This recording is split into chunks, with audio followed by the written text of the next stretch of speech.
Aproveitando os días olleiros, Cambados ponse mans á obra. O Concello está a levar a cabo un plan de posta a punto da sinalización horizontal das vías de titularidade municipal. É unha mellora da seguridade, principalmente da seguridade peonil, pero tamén da seguridade do tráfico, que consiste no pintado dos pasos de peóns. Tamén se van a marcar, de novo, as interseccións, os CEDAs, os cedo paso e os stops.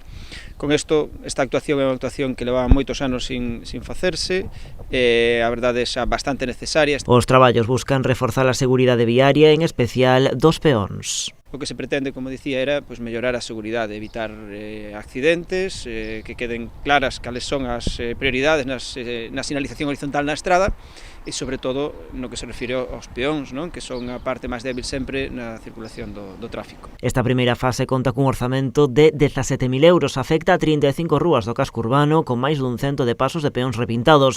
Quedan elementos secundarios por repintar, así como outras moitas rúas de titularidade municipal que terán que agardar para unha segunda fase. Decidimos centrar a actuación en aqueles elementos prioritarios que afectan máis á seguridade do tráfico máis dos peóns, que son, como dicía, as marcas horizontais de pasos de peóns e de stops e ceda o paso, e en outra segunda actuación que se levará a cabo máis adiante faremos tamén o resto de sinalizacións de viais como de carrís, por exemplo, e de zonas de aparcamento. Ademais, o alcalde xa solicitou tamén á Consellería de Infraestructuras o repintado nas estradas de titularidade autonómica, petición que foi atendida para ser executada de cara ao verán. Agora, o goberno local remitirá esa mesma demanda a Portos de Galicia.